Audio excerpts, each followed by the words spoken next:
Good evening and welcome to TD Online. Yes, it is Wednesday night. Your favorite show. This time we are pre-recording due to circumstances in South Africa. Latifah, thanks for juggling your schedule and juggling the situation to make it work for us. How you been? How was your week thus far? So far this week has been great. I've seen some great rugby over the weekend with a lot of improvements that has been made. Yeah. So, well, I mean, if we're getting straight into it, then we might as well. This weekend, there were some interesting results that took place. We did see in the women's Premier Division that Boland EP, I mean, 25-15. That was quite an interesting game. Then also the Bulls getting one over the Sharks. Looks like the Bulls are turning this season around. But the one that you focused on in specific was the top of the table clash between Western Province and Border Ladies. Yes, they were the only undefeated teams in the tournament until Saturday, where Western Province defeated the Border Ladies by a good number of points. So the final score was 35. So, yeah. I mean, it's quite interesting. A final before the final. They remained, once again, the only team who was not defeated in any of the rounds up until now. And I feel like if they keep pushing at that level and that pace, they might make it to the final, staying top of the log. Well, it's going to be quite interesting. I mean, helping them get to the final, or let's say letting them remain unbeaten this far. Who were some of the standout players that you followed in the match and that impressed you quite a bit? The main standout player that impressed me was Farushka Grein, who started their winning streak for that game with their first try and closed it off with the last try of the game. Well, I mean, phenomenal performance. It's been quite consistent thus far this season. Anyone else? I can't get to a name now. It's quite a number of players. I can't get to a name right now. Keep it, because I have someone very special that's going to be joining us in just a bit that can tell us a bit more, because I mean, it's quite new for us getting to know all of these players. For me, it was quite nice seeing our Springbok prop, Babal Walacha, the ex-captain, filling the role of the water girl. Quite interesting. She needs to be a part of the team somehow. Yeah, I guess that's just what needs to be done. Looking at the log thus far, I mean, Western Province comfortably on top on 24 points, unbeaten thus far. Do you think that you'll see any changes for, let's say, the Bulls women, for example, that are now only 7 points behind Border, and they could possibly sneak into that final slot? Possibly, yes. They've only won 2 games so far in the tournament out of the 5 rounds. And I think their last 2 games showed their capability to push harder and continue going forward to claim a spot, hopefully, in their final and be maybe second on the log, even first. You know, you mentioned that it's only the second game they won of the season, but it just shows how important and how vital those bonus point defeats are, because yes, they lost, but getting bonus points in all of those games going forward, it's quite interesting to see that they now stand a chance at qualifying for the finals if they just continue to win a few more games. If they push and their determination is there, you've seen it in the last 2, not the previous 2 games, where they willing and they trying. Yep, most definitely, and we have no doubt about that. But this evening we're joined by a very special lady. She goes by the name of Nell Rossouw. She is the team manager of Western Province, and she's going to tell us a bit more about how they prepared to take on the table toppers and what went into breaking their undefeated run. Now, thanks so much for joining us this evening. We really, really appreciate it. Good evening. Good evening. Thank you so much for having me. It's such a pleasure. Now, let's get straight into it. I mean, with Western Province going into match day undefeated, taking on the only undefeated team in the tournament. Many would say that this was, like we mentioned earlier, the final before the final. How did you get your ladies in the right mindset to get ready for this fixture? I think it's very important,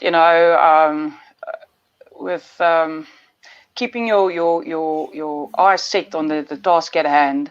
I mean, the game against the Sharks was one of the toughest, and we walked away there with a win. And we're very grateful for that, but we never got the bonus point. So coming from a 10-5 victory there into a final, as you referred to, was challenging. It was very challenging because you go and you kind of want to walk away with a bonus point, and then you come clashing, into border. We had a very high expectation for the game, and don't be fooled by the score. 35 might seem like a very big win, but it's not. And I must say that I'm so proud of our girls, because Western Province's defense throughout the season has been absolutely amazing. I mean, if it wasn't for our defense against the Sharks, we would have seen a different scoreboard, that I can tell you. No, I mean, Latifah has been following the tournament quite closely, and she has so many questions with regards to defense. I'm sure she can't wait to get asking. Go for it, Latifah. Now, your defense that I've noticed in this past game, you guys, or the team, the ladies, they defended mainly in their half of the territory. Is that part of your game structure, game plan? And how would you keep that defense line going to reach you guys to the final? I think the most important thing is not to do any defense if possible, and stay on attack as long and as far as you possibly can. But due to the game that we play and due to unforeseen circumstances, we are forced to defense a lot, or to go into defense a lot. So yeah, our structure when it comes to defense is just, the most important thing is like staying in our line on the onside, not to be offside, and then obviously to move forward as a line. So we will always say push or go fetch them. I'm not going to talk about our calls, but the most important thing is not to give the opponents the opportunity to build up momentum. So if I can use my hands, if this is Western Province and this is the opponents, and we wait for them and they build momentum, and we meet them here, chance of us missing a tackle is going to be very big. But if we meet them halfway, it's going to be like a clash, midway. And that is an important thing, because that is how you actually push them back and they don't go over that vantage line. Now, you've spoken so much of your defense, and I mean, your defense is doing a phenomenal job. Absolutely. We talk about that. We just look at the points differences. I mean, only 41 points scored against you this season just shows the quality of your defense. But now let's go to one of my favorite parts of your game. I've just loved the way the ball gets spread on that pitch. Scoring 179 points this season is quite phenomenal, only being 5 games in.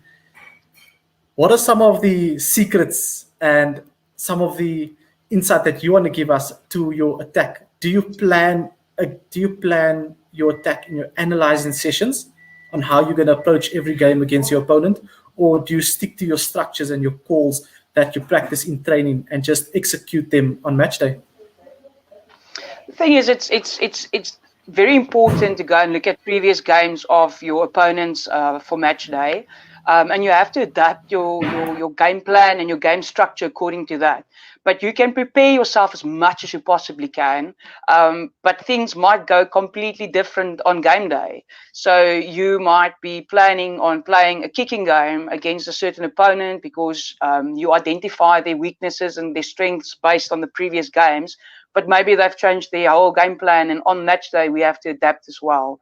So it's very important, I think, when we do strategize about the game and what we want to get out of it, the main aim is to be aware of what's happening on the opponent's side. You have to see in your defense and your attack, who's in front of you. If you're defending and there's 2 players coming at you, or there's 6 players coming at you, and you're only 3 players, then you're going to have a bit of a problem. So communication is something that we work on a lot. The girls communicate very well. You have to interlink between your forwards and your backs. I would say that communication is a very big thing. And the thing that's also been carrying us a lot is our conditioning and our fitness. One thing that was very hard, sorry for referring back to the game against the Sharks, is weather conditions. But you can't use a weather condition as an excuse, if that makes any sense. It plays a vital part, definitely. It was extremely hot. It was an early morning game when we played against Sharks. You have to stay hydrated. I'm sure you watched the game. The first 25 minutes we were scrumming. There was no water breaks, no tries. No injuries or anything that you can have a sip of water. So all of those things are extremely important on the field as well. So, and I can also give kudos to our management and coaching staff. The coaches have been working extremely hard. Coach Laurie and Johannes Haupt and Coach Jongi Nokwe. Our conditioning coach, Brandon Isaacs. We've got a fantastic medical team with Melissa Martin and Nathima Isaacs, Dr. Nathima Isaacs. And then we've also got consultants helping us out, like Levy, Wilfred Cupido. So there's big games. Bola Conradi has helped us a bit. Sorry about that. So the union is investing a lot of time and a lot of experience into our side, or into the women's team, or into the squad. And the other positive thing is we've got a squad of 44 players. So currently we're sitting with Bibi Babawa Lacha that's injured. We've got Kirsten Conrad that's out. We had Sinazo that was out for a while. Vuyo is out. So there's a lot of injuries, but at the end of the day, individual players makes a vital difference, but you need to be prepared to be able to have a different approach should your key players for a specific game be injured. No, definitely. I think you gave us so much insight into what goes into putting a championship winning team together. And I'm sure that I've got so many questions for you. But let me take a break a bit.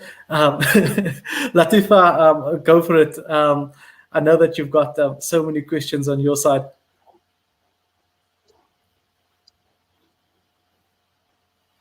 Looks like we've just had a freeze in camera there. But yeah, Nell, like we were saying, you've got the likes of Bola Conradi. You said Labib Levy as well. You've also got Wilfred Cupido. It's all of these guys that are, even Jonki Noka, for example, they were part of they're all part of a professional setup. Some of them are in the franchise setup. And then you've got the guys that come straight out of the Varsity Cup system that now come help out at the women's team. What is it like? Having someone like, let's say, Jongi Nokwe, for example. We know that he was a prolific try scorer in his day for the Springboks, and getting assistance from him and Bola Conradi, who was also a legend in his own right. How does that rub off onto the players from a experience point of view? Because we know that coaching wise you can run them through drills, but just being in the same environment as those legends, what has that done for the morale of your women?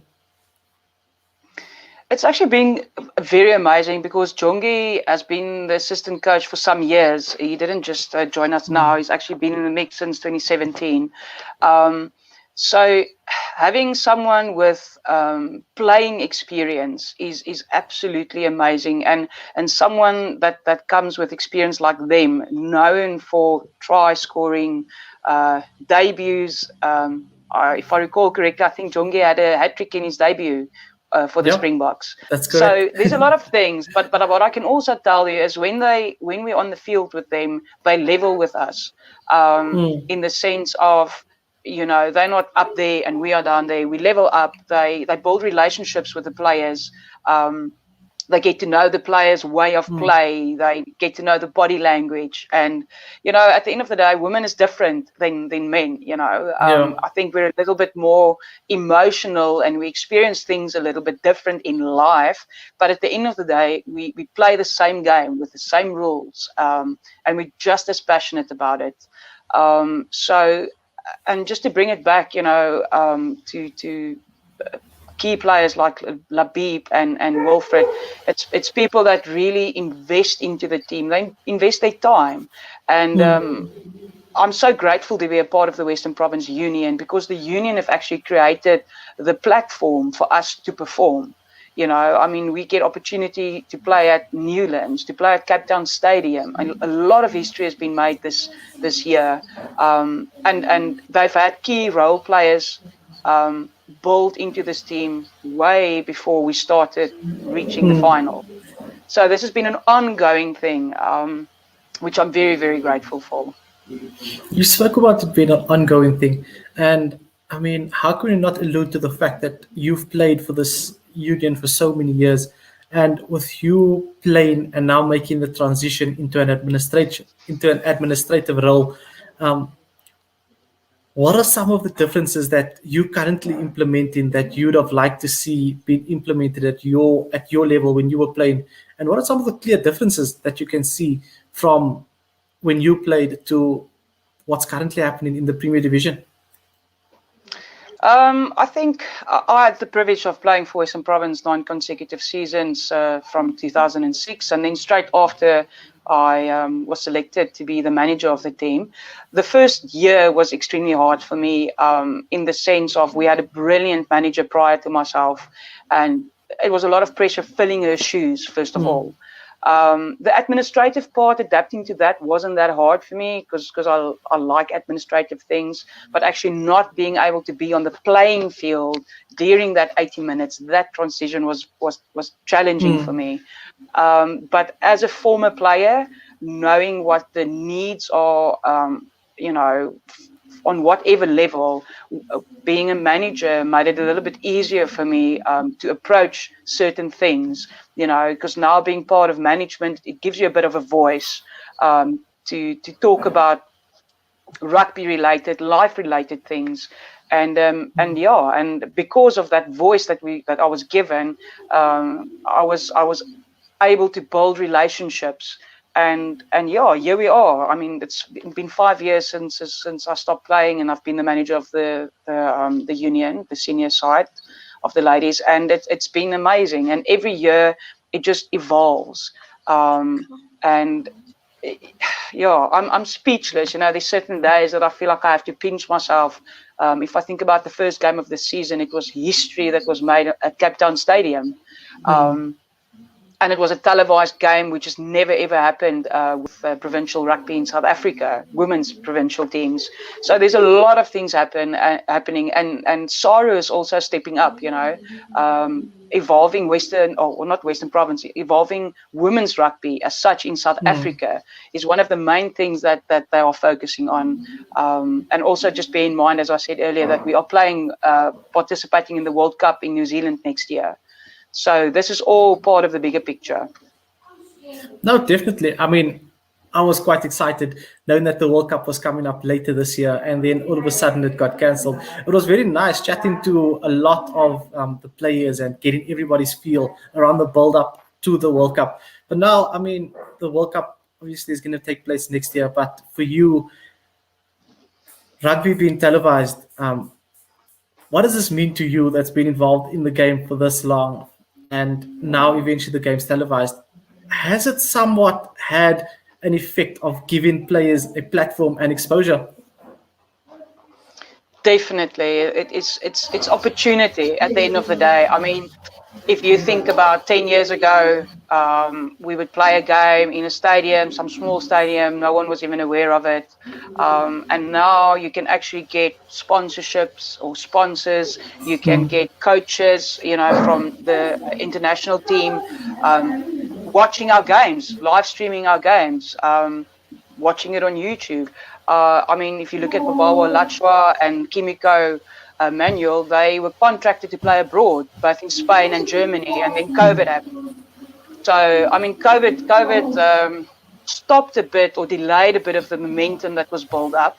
But at the end of the day, it also, COVID is something that's going to be with us for some time. And I think a lot of people are very upset that there's still provincial rugby happening. But I mean, on our side, we have to test every week. They are extremely strong with protocols and COVID regulations in the stadium. I mean, there's a lot that's happening behind the scenes that the public is not aware of. So it's not like we just don't care and we just want to play the game. It's so much bigger than that. But yeah, being televised, coming back to that, it's absolutely amazing. It's growth. It is years and years of work that's gone into it for this to actually happen. So, and to be a part of it after 15, 16, almost 17 years is an absolute blessing. I can just imagine. I mean, definitely, with the tournament being televised, we've eventually got an opportunity to watch some of your games, and the fact that it's now open to the public and many more people can watch your games and stream it. Babalwa, you spoke about how could you not mention this? One of the first South African females, for that matter, to sign a professional contract overseas.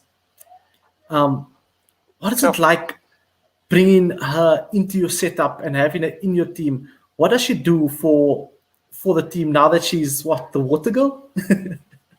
I've got goosebumps all over. I remember the first day that I met BB, as we referred to her, and when I saw her, there was just something different about her, and she's a groundbreaker.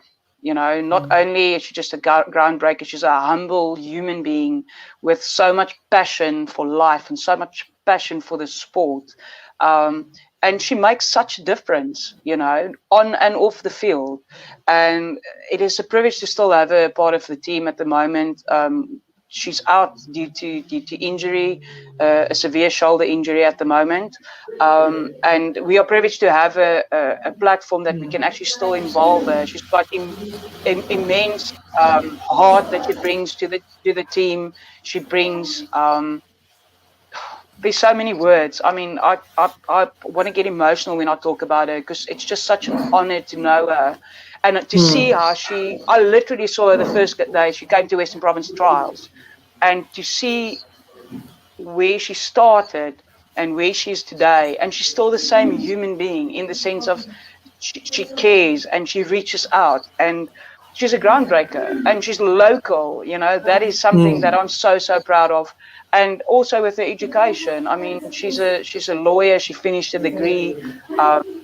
She's such an example of that you can achieve anything in life if you put your heart and your mind and your soul to it, and that circumstances doesn't have to stand in your way of anything. So she's someone that is setting a platform for so many young women in this country. So she's she's a dream catcher, if I can put it like that. I'm just very fond of her, and she's not the only player. She's the first of many to follow. And I mean, she's the type of person, even now that she's injured and she's not able to participate on the field, she's still involved. She still attends training sessions.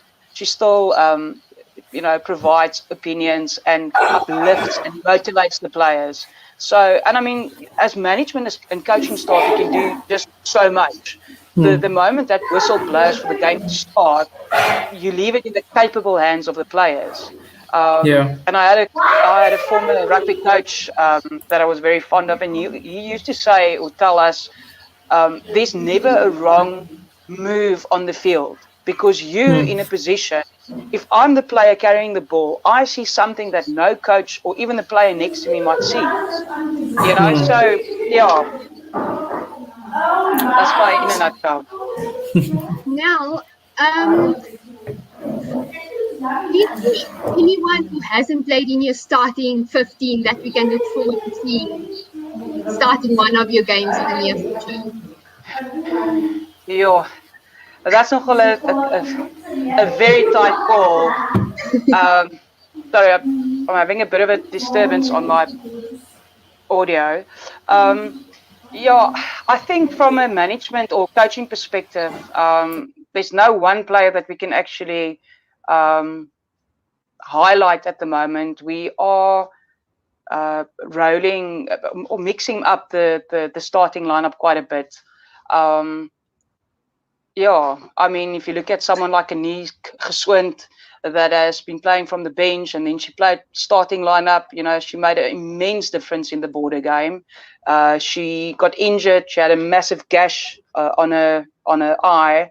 She went off the field for the given 50 minutes, just made it back, and just came back even with more power and more dedication, and she contributed a lot to that game. But yeah, it's very hard. I can't think of one certain player that I can say, listen, if this goal starts, it's going to be a whole different ball game, because every player brings so much to the team and they contribute something specific to each and every game.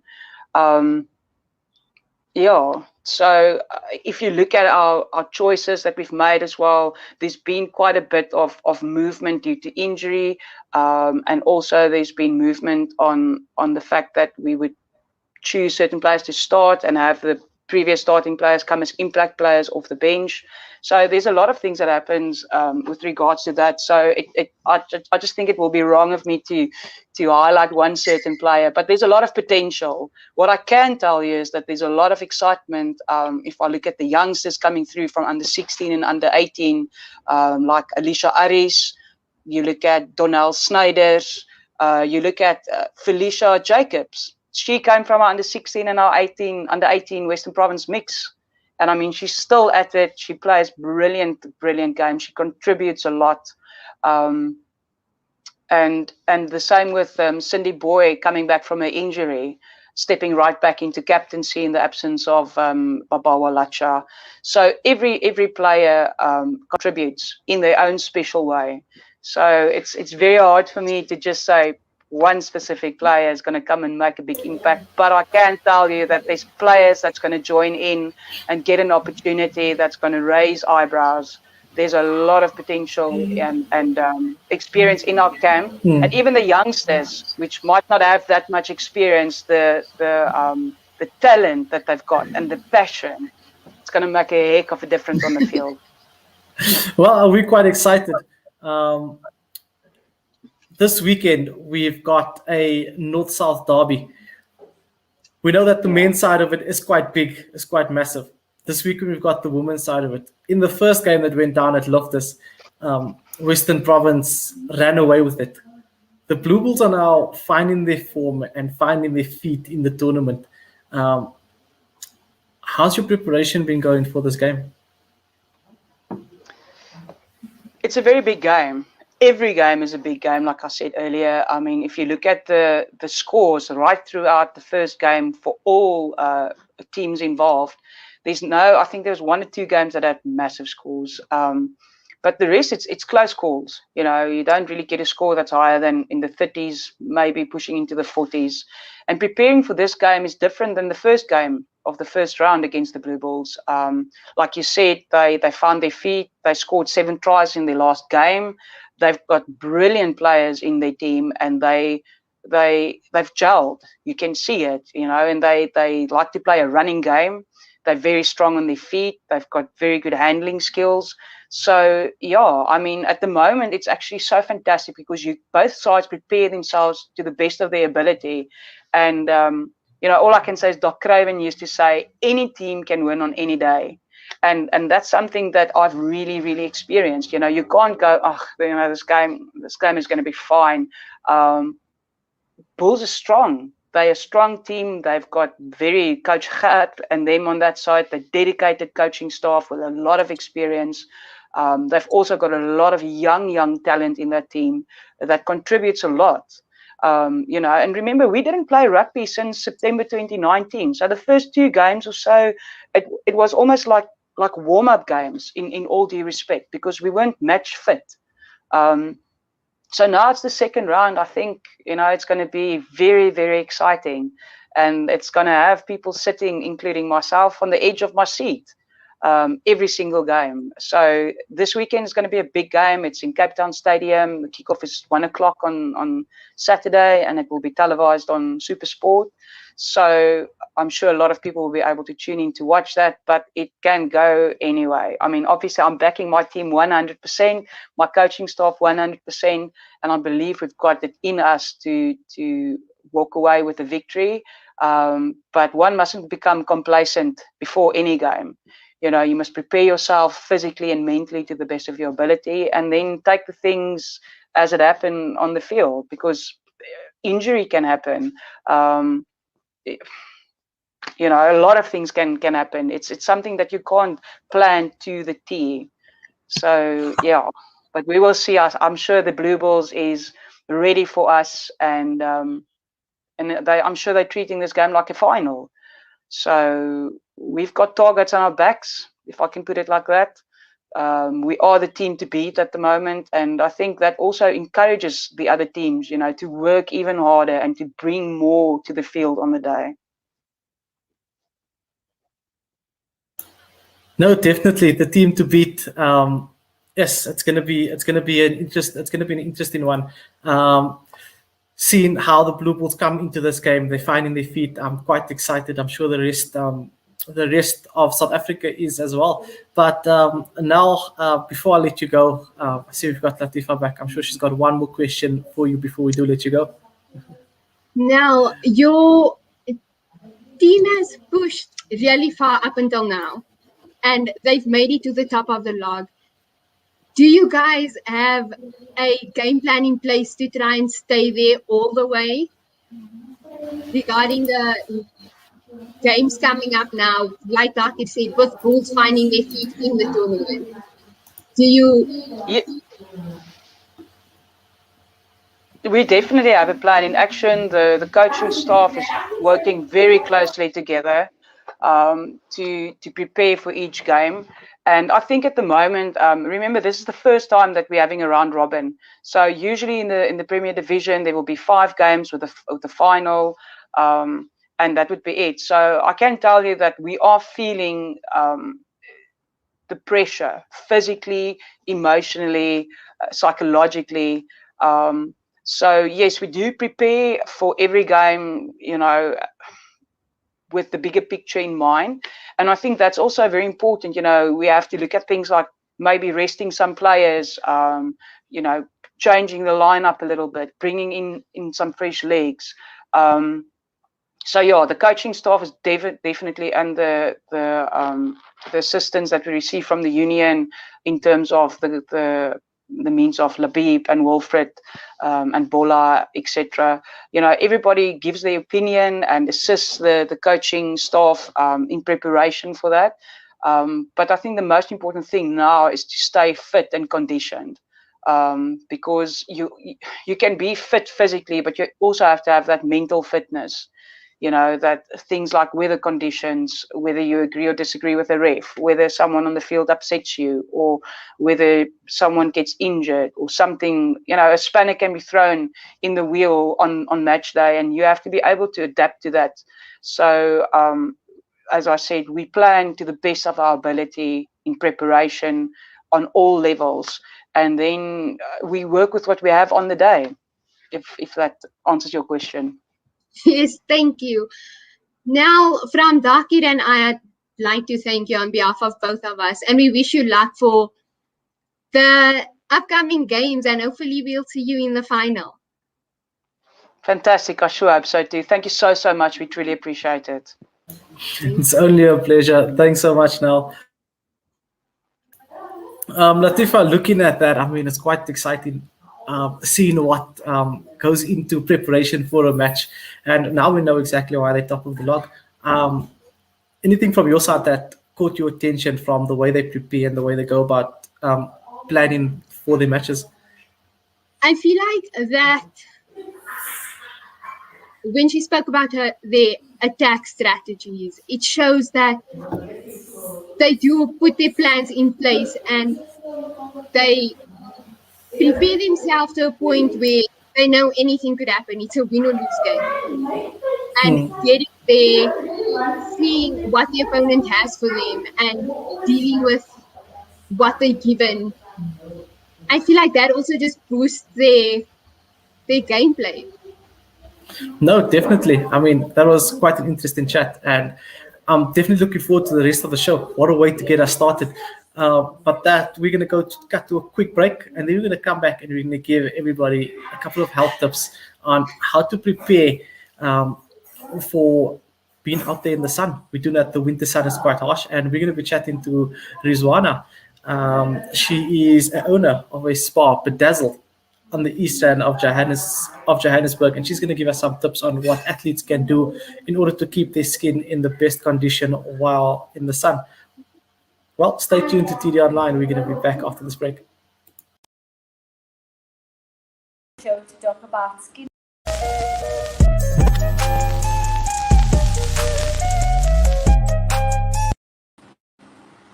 Good evening, I'm Rossouw from Bedazzled Beauty Studio, and I've been invited to the show to talk about skincare routine, and winter skincare. So to get right into it, a very important question that we get asked a lot in studio is how important is a sunblock? So we believe that SPF 50 is a sunblock that should be used daily, whether it's during the day or in winter, summer, all the time. Especially being an athlete on the ground, we do believe that you should apply SPF 50 at least every hour. A sunblock is not only for sun protection, it's also for your blue light protection against your cell phone, your laptop, or anything that reflects a blue light. So SPF 50 is what's needed all the time. Another question that we do get asked in the salon or if we do other interviews is about masking. So you can follow our tips that we have put up on our Instagram page on how to prevent masking. But to go through the basic ones is if you are using the throwaway mask that looks like this. So if you are using any of these masks, which are your disposables, please do throw them after everywhere, do throw them away. Because what happens is if you keep reusing the mask, they create a bacterial infection in there because you're breathing in it all the time, creating basically a water lining to your mask. When that there, basically, if you're using it every day, that will create a bacterial infection causing acne to the skin.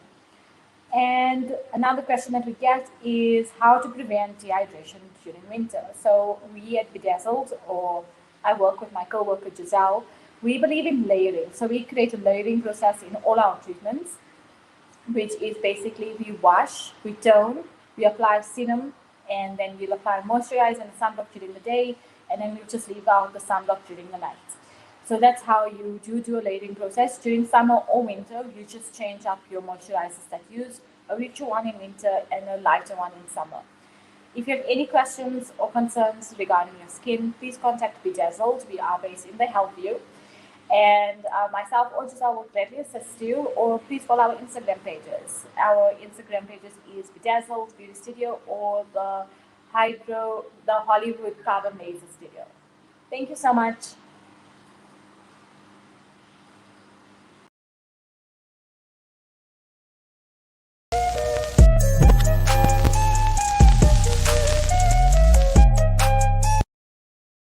Good evening and welcome back to TD Online. This evening we're joined by a very special guest.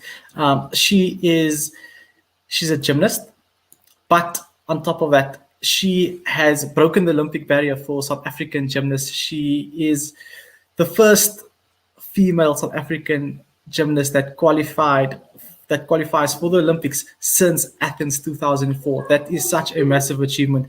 And on that, she's also the first woman of color to represent the Rainbow Nation at the gymnastics at the Olympics. So that's quite an amazing achievement. I'm still joined by Latifah, and we welcome our guest, Caitlin Rooskrantz. Thank you so much for joining us this evening, Caitlin. Thank you very much for having me. It's always a pleasure. I see the lady in our top right corner is quite excited, and she just wants to get into it. I mean, Caitlin, tell us about your journey. Where did it all begin for you? When was the day that you realized you actually want to take gymnastics serious? So for me, I started gymnastics at the age of 6. And I was a very busy kid. I could never really sit still. The typical story. Yeah, I gave my parents hell. They always told me what a pain I was and how much stress I caused them, because if I wasn't doing, self-taught flips off my bed, I was trying to do it into the pool, so I was just a hazard to myself. And I think, they actually didn't know what gymnastics was, coming from the small community that they did. And already gymnastics is not a big sport in our country, so they didn't even know what the sport was. But a few of their friends actually had a daughter in gymnastics, and they recommended to my parents to, why don't they take me to gymnastics? So I could, start off, and it's a good way to kind of burn energy for a young kid. So that's what they did. They took me to gymnastics, and I started, and I immediately loved it. It was like love at first sight. I think it was a nice environment for me to be able to learn all these cool and fun things in a very safe way, with supervision. And that's what it started as. It started as more of a hobby while I was still at school, to kind of burn energy after school. And before I knew it, I kind of got into the rhythm of almost going to gym every day. By like around 8-9 years old, we were already going to gym 5 to 6 times a week. And I think we didn't even realize how quickly it picked up. And by the time you did, I had fallen so in love with the sport. As I think everything about it had like attracted me, and I was really excited about all the goals I had started to set. And I think I had also started seeing the potential in myself, and I believe that I could really go far in the sport. And I think I was very curious to see how far my potential could take me. So it was around the age of around, I think, 10-11 when I started traveling internationally. And yeah, by a few years later, I had my eye on the Olympics. Having your eye on the Olympics, and you being an avid gymnast from a young age, what was it like just watching the Olympics for the first time on television, and now you going to the world stage, possibly the biggest sporting event? Well, it is the biggest sporting event on the continent. Yeah, so it was the first time I think I watched the Olympics was the 2012 Olympic Games. Yeah, I think I can barely even remember what, much from that year of the Olympics. I think I was about 10, 11, and I knew what the Olympics were, but I think I understand the magnitude of how big it was at that time. It just seemed like these huge games that all these amazing gymnasts were at, and it wasn't, at that time, it was a dream. I also want to be there, but not really knowing how much it was going to take, So 4 years later was then watching the Rio Olympic Games, much older, and now knowing exactly what the Olympic Games were and how much it was going to take to get there. And yeah, I watched it with great intensity and precision. I think watched every single competition, even the men's gymnastics. I loved, I think it's one of the best things to watch at the Olympic Games, even if I am a bit biased. But yeah, really then I was watching it, I'm watching it really closely with all the amazing people there. And then already I set my eye on, I knew that for the 2020 Olympics, I was going to be of age and be able to qualify. And that's what I was going for. And now you're there. Now we have the Olympic Games coming up later this year, and you're obviously going to the Olympic Games. You were born free, if you want to call it that. But what does it mean to you personally to be the first gymnast of color in South Africa to be representing the Rainbow Nation on the biggest sporting scale?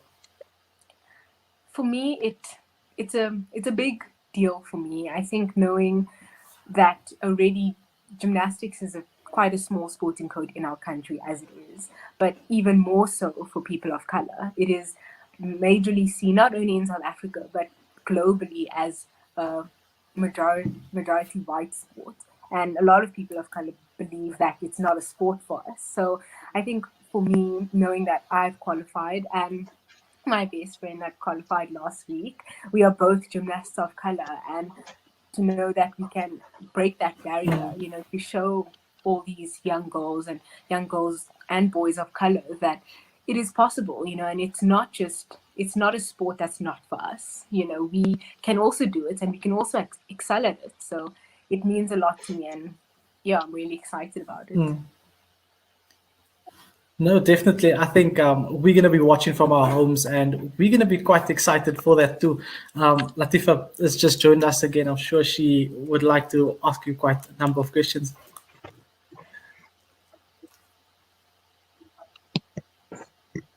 Look like there's still a bit of a delay on her side. Are you with us? Nope, quite a delay. But yeah, I mean, looking at it, qualifying, going to the Olympics, you've conditioned yourself to peak at a certain stage. Your periodization plan and tapering your body so that you can get optimal performance at a certain stage. The Olympics is now drawn out by a year. How has that affected your training in specific? So, due to COVID and the Olympics being postponed by a whole year, as I can firstly start by saying, it has been one of the hardest years I've had to go through in my career, and I went through some pretty hard years with injury and setback, but it was difficult. Like you say, it's with a sport, especially like gymnastics, we work very closely with planning, and you have to peak at that point. So everything, you kind of work backwards from when you compete, so what you're doing in this month, what you're doing this month. And when the Olympics is then pushed out, by a whole year, all of that kind of gets thrown out the window, and you made to actually, you need to get another plan. And it was hard because we actually had the plan that after the Olympics, we were going to take some time off to mentally and physically recover after, of over 10 years of preparing to go to the biggest games in our sport, that now it was, it got moved a whole year later. That changes everything. And then we were put into a 3 to 4 month hard lockdown where I was not allowed in the gym at all, which was really, really hard, not only physically to, I think, keep in shape, because there's only that much you can really do outside of the gym for us.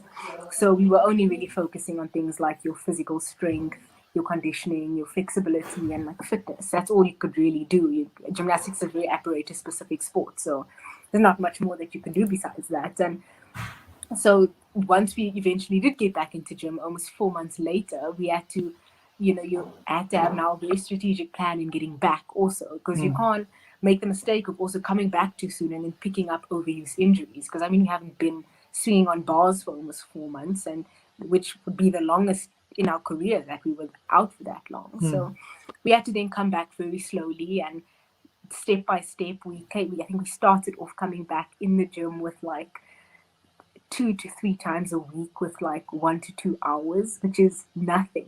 We are high level gymnasts, and my average training time is about 4 to 4.5 hours a day for 6 days a week. And we had to bring that right down when we came back and slowly build it up. But our build up was good, but we did, I think what was really beneficial for COVID and having pushed the Olympics a whole year out was that we had about 6 months of 2020 to actually work on some upgrades and see what we could get in our team before the Olympic Games. So that was really nice. And so what our plan was in the gym, that was by the end of the year, we had like a little friendly competition, and any upgrades that we wanted to compete in this year, we had to have already competed at the end of last year. Because you also can't make the mistake to put an upgrade in your routine and then not have enough experience with it and then want to go compete it at the Olympic Games. So we had a nice preparation competition at the end of the year. It went really well. I added a few upgrades, and then came into this year ready as ever. But it wasn't all as smooth as I make it sound. It was really hard getting back, especially on our bodies. We're also getting older, and you pick up a few minor injuries here along the way, overuse injuries, and mentally it gets hard to stay on top of everything after this really hard year. But I'm glad to say that we are here and still following our new plan towards the Olympics this year, and do believe that we'll peak in time. I mean, with your new plan, I'm so excited. There's just a couple of days left for the Olympics. The daily countdown has started. So, looking at it, what does your day-to-day training program consist of, building up to the Olympic Games? Yeah, so we actually just recently, Naveen and I and my coach came back from Egypt. And this week, because we came back from quite a few hard weeks of preparing for competition there and in competing, we usually, it's common that right after the competition, you have one light week. So that's what this week is. We're actually in the middle of our much lighter week where it's, the focus is not necessarily routines and numbers, but more just around your conditioning, your strength, flexibility, just giving your body and your mind a bit of a break before you get back into it for the last 6-7 weeks.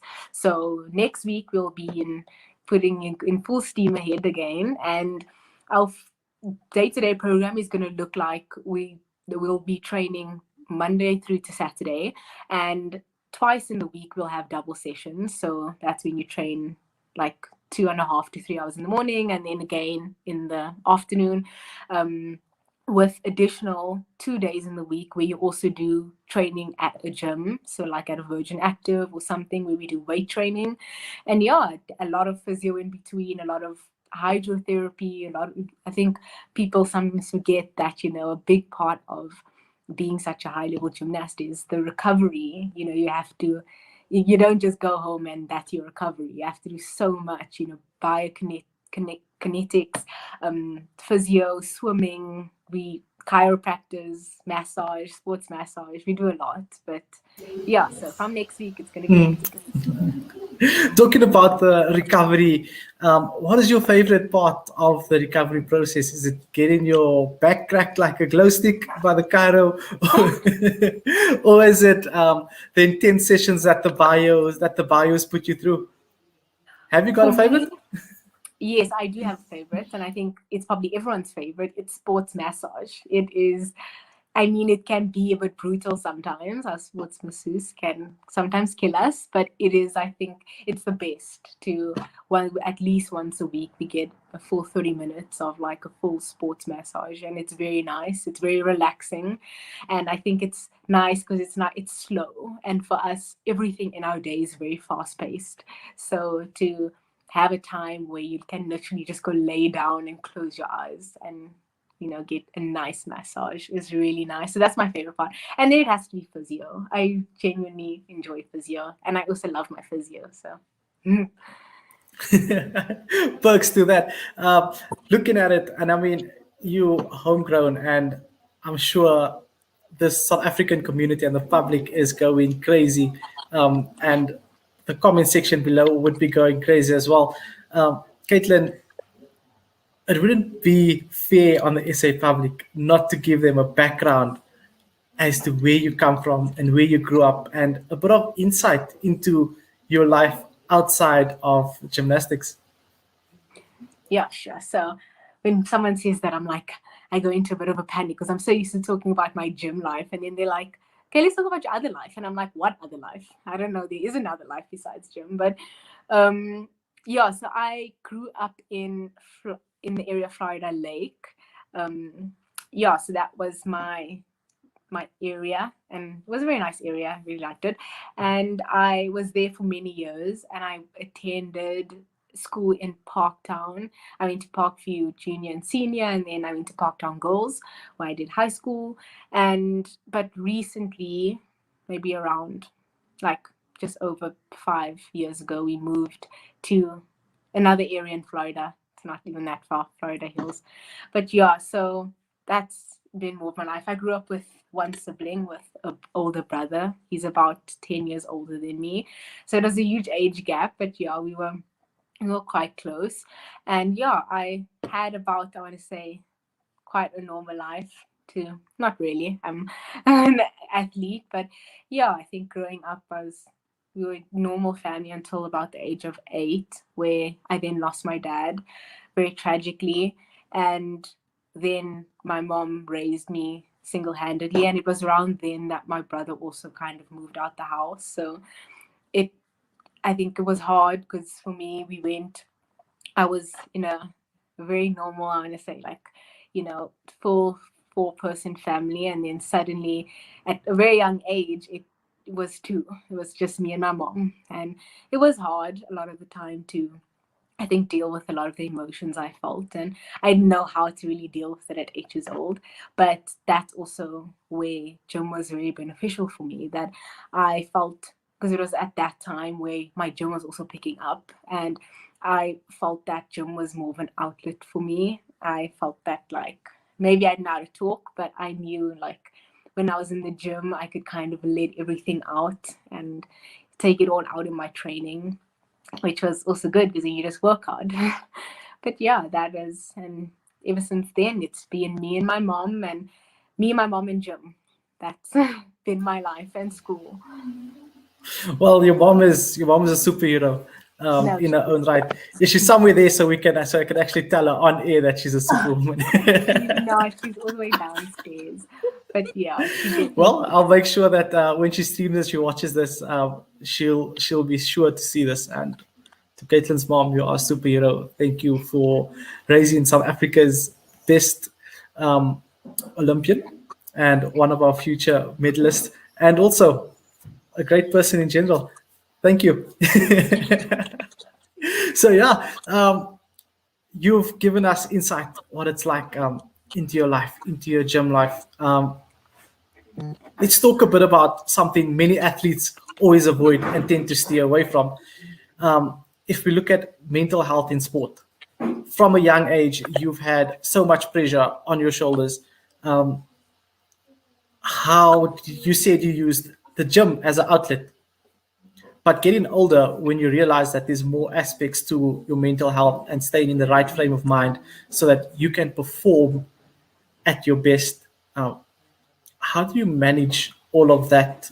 Because at the end of the day, many people forget that you're also just a teenage girl that wants to live the life of a teenager.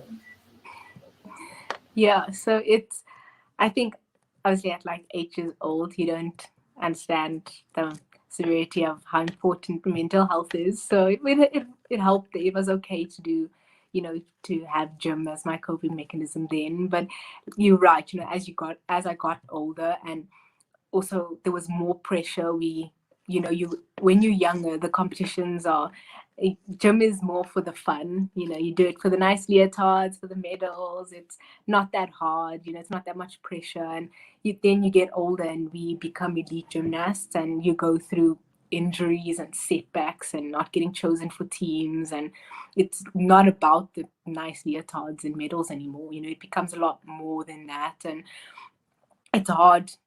It's hard enough to keep up with a sport like gymnastics physically, especially I think as a teenage girl, that when you go through puberty, you go through so many bodily changes and also emotional, and to it you reach a really rough patch where things become really hard, and your mental health becomes very important for you to stay in the sport. And I think something that I want to say I considered myself very blessed with was that I think, I don't know, in the way that I grew up and in the way that I always chose to deal with things, I'm generally a very optimistic person and hopeful, and even though I had tragedy and very hard things that I had to deal with, at a very early age, I always felt like, I will rise above it. I always kind of had that mentality, which was really helpful to me in my mental health and coming up in the years when I dealt with setback and disappointment and injury in my career. It was hard to deal with, but I was always very optimistic. For me, I'd always just look at the positive, and there was no such a thing as like, not being able to do it. For me, I was like, there's a way, I'll find it. I went through about 3 consecutive years of like really bad national championships, which was at that time was our biggest competition because of injury. And it wasn't the same injury, it was different injuries. And for me, it was very disappointing. And there was not, I'm also human. So I'm not saying there wasn't a time that like I felt like I didn't want to give up, because there was many, but it was always that thing that I felt like I still had so much more to offer, and I would always try and look for the positive, and I always felt like there was so many more positives that outweighed the negatives.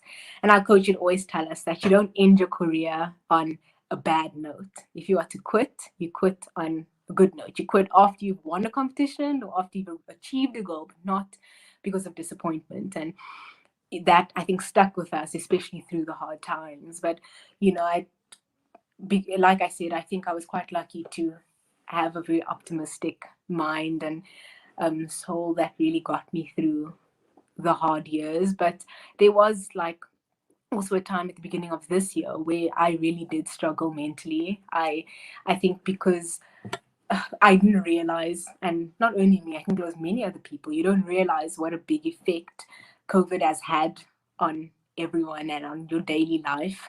And initially when we came into COVID, and it was the first few months in, my automatic optimistic mind kicked in, and it's that oh no, I'll be fine, it's nothing that I can't deal with, and I've dealt with worse before, and you just kind of I want to say push those emotions aside, that it's not hard. But that kind of caught up with me at the beginning of this year, where it didn't matter how many times I told myself that it would be fine, that I just didn't feel fine, and it didn't feel like it was fine. And I think one of the biggest things I learned this year was to kind of acknowledge your feelings and feel them. It's not bad to feel feelings. You need to feel what you feel, even if I'm not feeling okay, to go through that period that I'm not okay, and that's fine. Sometimes you just need to get through the day. Sometimes that's all you can do. That's all you can do. And you'll then reach a point again where you'll start doing better. And I got through that period, which was really good, and I was really proud of myself. And yeah, I think it's up and down, but there's been a lot of people that have also helped us along the journey. We see psychologists, and people that help us get through it. So yeah, I think it's so important, coming from yourself that's qualified for the Olympics, and South Africa has now put you up on a pedestal. Everybody looks up to you, even though you don't think so. We certainly do. And coming from you, it gives so much assurity to many young gymnasts and athletes out there that it's normal to feel those feelings and everything will be okay. Because at the end of the day, it's like you being on this platform, myself on a platform, we just use as an example to make open the eyes of a younger us that could be out there.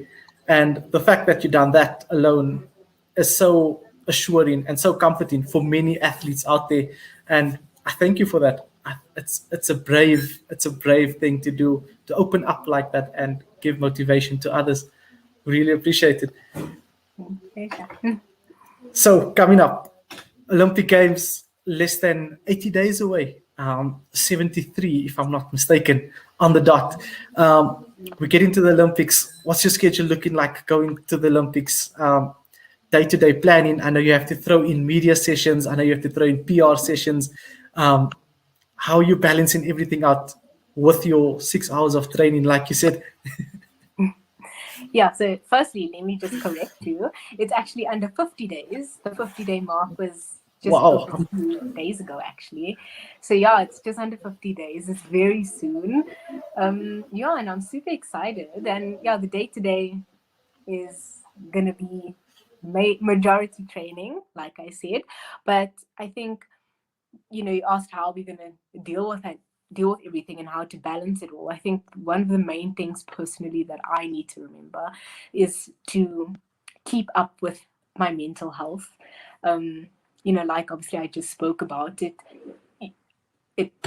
being the person that I am, and I always kind of want to brush things off and I'm fine, and it can get quite easy to fall back into that place where you feel like you feel horrible and you don't know how to get out of it. And so I think for me, one of the most important things for this next 6 weeks is to do what I have to do within the day, but also remember what I need to do that makes me feel good. I have a few things that I figured out, that can really help me, because I think in a day like mine, in a really busy athlete's day, it can become very repetitive. And that's one of the big things that I struggled with, was that I felt as if sometimes I was living in a dream, that it was the same thing that was happening every day. You know, I wake up in the morning and I go to gym and I train, and then I come home and I rest and recover. And then I wake up in the morning and it was the same thing. And it can